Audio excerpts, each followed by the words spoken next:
speaking, I'ma burn them, I'ma murk 'em. Lift the pain with this fire, I'ma burn 'em. Murder, it's a murder, disrespect.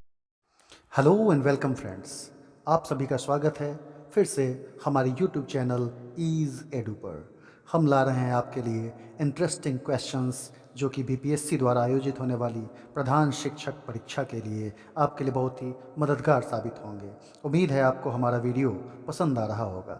अगर अभी तक आपने हमारे channel को subscribe नहीं किया है तो इसे सब्सक्राइब ज़रूर करें और हाँ, बेल आइकन दबाना ना भूलें ताकि हमारे वीडियोज़ सबसे पहले आप तक पहुँच सकें।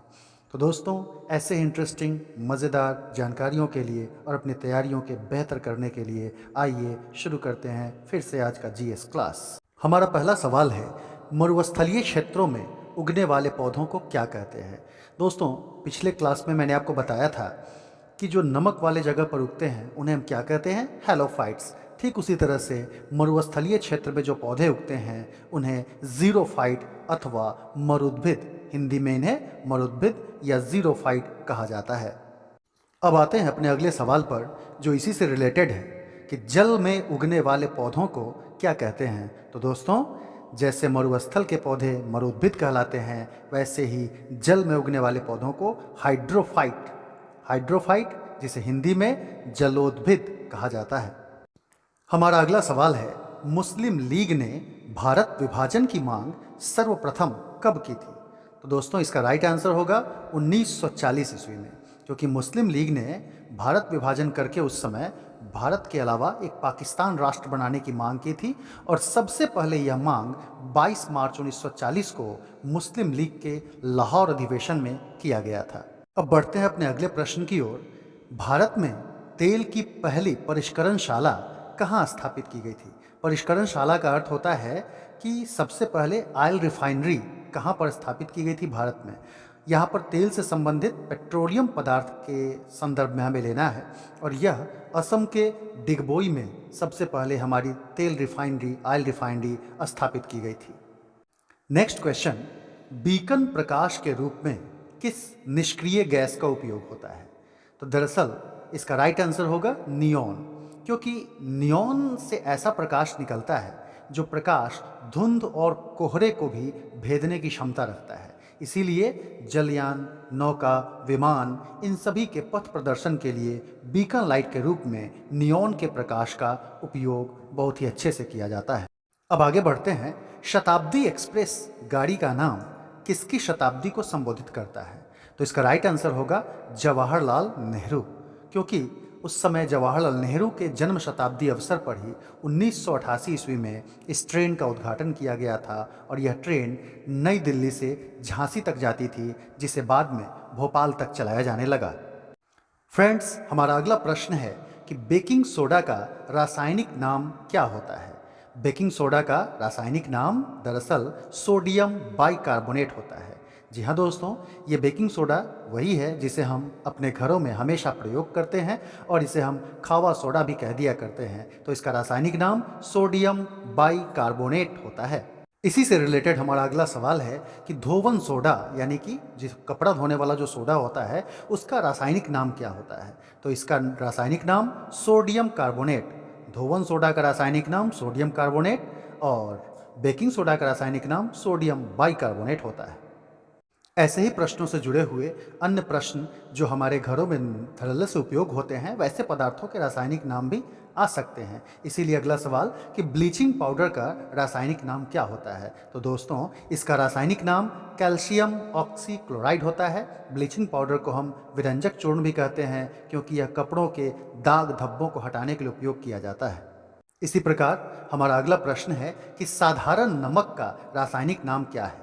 हाँ दोस्तों, हम जो नमक घर में हर रोज़ इस्तेमाल करते हैं अपने खाने में, उस नमक को रासायनिक दृष्टिकोण से हम क्या कहते हैं। तो दोस्तों, इसका रासायनिक नाम सोडियम क्लोराइड, जिसका फॉर्मूला NaCl होता है। सोडियम और क्लोरीन का ये मिश्रण होता है।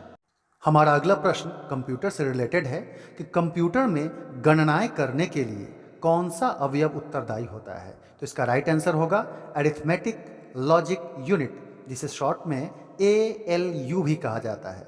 यह दरअसल सीपीयू का ही एक भाग होता है जो अरिथमेटिक और लॉजिक ऑपरेशन से संबंधित सभी कार्यों को पूरा करता है।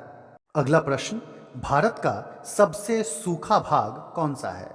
तो फ्रेंड्स, इसका राइट आंसर होगा पश्चिमी राजस्थान।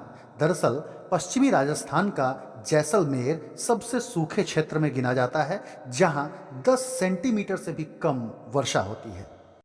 आगे बढ़ते हैं, मुंबई हाई किससे संबंधित है? इसका राइट आंसर होगा पेट्रोलियम। जी हाँ दोस्तों, मुंबई हाई मुंबई से सटे हुए समुद्र तट का जो भाग है, वहाँ से लगभग 162 किलोमीटर दूर समुद्र में अंदर जाने पर तेल का मंच बनाया गया है, सागर सम्राट, जहाँ से पेट्रोलियम पदार्थों का उत्पादन होता है। अतः मुंबई हाई का संबंध पेट्रोलियम पदार्थों से है। अगला प्रश्न है, भारत ने दाशमिक मुद्रा प्रणाली किस वर्ष शुरू की थी? दाशमिक मुद्रा प्रणाली कहने का मतलब दशमलव में रुपयों को चेंज कर देना। पहले आना, पाई, ये सब तरह की चीज़ें चलती थी, लेकिन बाद में 1 अप्रैल 1957 से इसे दाशमिक मुद्रा प्रणाली में कन्वर्ट कर दिया गया।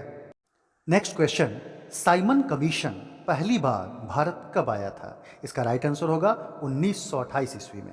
हाँ दोस्तों, पहली बार 1928 में ही साइमन कमीशन भारत आया था, जिसका मूल काम 1919 में जो सुधार हुए थे उन सुधारों की जांच के लिए किया गया था कि यह किस प्रकार से भारत में लागू किए जा सकते हैं। हमारा अगला प्रश्न है, सन 1961 ईस्वी में पुर्तगालियों से किस भारतीय राज्य को मुक्त कराया गया? इसका राइट आंसर होगा गोवा। दरअसल भारत तो 1947 में ही आज़ाद हो गया था दोस्तों, लेकिन गोवा अभी भी पुर्तगालियों के ही कब्जे में था, जिसे 1961 ईस्वी में भारत का अंग बनाया गया, पुर्तगालियों से इसे मुक्त कराकर आज़ाद करा के। अब आगे बढ़ते हैं, राज्य के लिए निर्वाचन याचिका का निर्णय करने का अधिकार किसे है? इसका राइट आंसर होगा उच्च न्यायालय, क्योंकि भारतीय संविधान में जनप्रतिनिधि अधिनियम 1951 में धारा 80A के तहत और अनुच्छेद 329 के अंतर्गत यह प्रावधान किया गया है कि चुनाव याचिका सीधे उच्च न्यायालय में ही प्रस्तुत की जाएगी। अगला प्रश्न, संघ सूची में कितनी मदें हैं? दरअसल इसका राइट आंसर होगा 97। वैसे तो संघ सूची में 100 विषयों को शामिल किया गया था, लेकिन 97 अंतिम विषयों की संख्या है। दरअसल संघ सूची के अंतर्गत वैसे विषय आते हैं जिस पर कानून बनाने का अधिकार केवल और केवल केंद्र सरकार को ही प्राप्त है। नेक्स्ट क्वेश्चन है, गुलाम वंश का प्रथम शासक कौन था? इसका राइट आंसर होगा कुतुबुद्दीन ऐबक। जी हाँ दोस्तों, गुलाम वंश का सबसे पहला शासक कुतुबुद्दीन ऐबक था। दरअसल वह मोहम्मद गोरी का गुलाम था, जिसकी मृत्यु के बाद, चूँकि मोहम्मद गोरी को कोई संतान थी नहीं और वह उसका सबसे प्रमुख गुलाम था, वह उसका वफादार था, इसलिए लोगों ने उसे ही शासक के रूप में चुना था। अगला सवाल है, संविधान में मूल कर्तव्य कब शामिल किए गए थे? इसका राइट आंसर होगा 1976 ईस्वी। जी हाँ दोस्तों, मूल कर्तव्य को मौलिक कर्तव्य भी कहा जाता है और संविधान के 42वें संशोधन अधिनियम 1976 के अंतर्गत पहली बार संविधान में मौलिक कर्तव्यों को शामिल किया गया था। हमारा अगला प्रश्न है, देश में छोटे किसान वे हैं जिनके पास जोत क्षेत्र की मात्रा कितनी है, यानी कि जोतने लायक ज़मीन? तो इसका राइट आंसर होगा 1 से 2 हेक्टेयर। जी हाँ दोस्तों, छोटे किसान को उसी रूप में परिभाषित किया गया है जिनके पास केवल 1 से 2 हेक्टेयर ज़मीन उपलब्ध हो। नेक्स्ट क्वेश्चन है, किस गुप्त शासक को विक्रमादित्य की उपाधि दी गई थी? इसका राइट आंसर होगा चंद्रगुप्त द्वितीय। जी हाँ दोस्तों, चंद्रगुप्त द्वितीय ने शकों पर जब विजय प्राप्त किया था, तब उसके बाद उसे विक्रमादित्य की उपाधि प्राप्त हुई थी। अगला सवाल, लास्ट सपर एक प्रसिद्ध चित्रकारी किसकी रचना थी, किसकी कृति थी? इसका राइट आंसर होगा लियोनार्डो द विंसी। दरअसल लास्ट सपर इस चित्रकारी में भगवान ईसा मसीह को अपने शिष्यों के साथ अंतिम बार भोजन करते हुए दिखाया गया था। नेक्स्ट क्वेश्चन है, वराह मिहिर कौन थे? तो दोस्तों इसका राइट आंसर होगा एक प्राचीन खगोलविद थे। दरअसल वराह मिहिर भारत के ही थे और प्राचीन काल के 6ठी शताब्दी में उज्जैन में ये निवास करते थे और जो यशोवर्धन विक्रमादित्य थे उनके दरबार में नवरत्नों में से एक माने जाते थे और हमारे भारत के प्राचीन खगोलविद यह माने जाते थे। फ्रेंड्स, हमारा आज का आखिरी सवाल, स्वयं अपने से बात करने वाला क्या कहलाता है? तो दोस्तों, इसे कहते हैं स्वगत भाषी। दरअसल इसका उपयोग मंच पर अभिनय के दौरान किया जाता है, जब यादाश्त के तौर पर अगर हमें पात्र को दिखाना हो कि वह याद कर रहा है पिछली बातों को, तो ऐसे क्रम में स्वगत भाषी कथन का ही उपयोग किया जाता है। तो फ्रेंड्स, आपको हमारा वीडियो कैसा लगा कमेंट बॉक्स में ज़रूर बताइएगा, और हमारे चैनल को लाइक, शेयर, सब्सक्राइब और बेल आइकन दबाकर इसे फॉलो करना बिल्कुल ना भूलें। थैंक यू, शुक्रिया।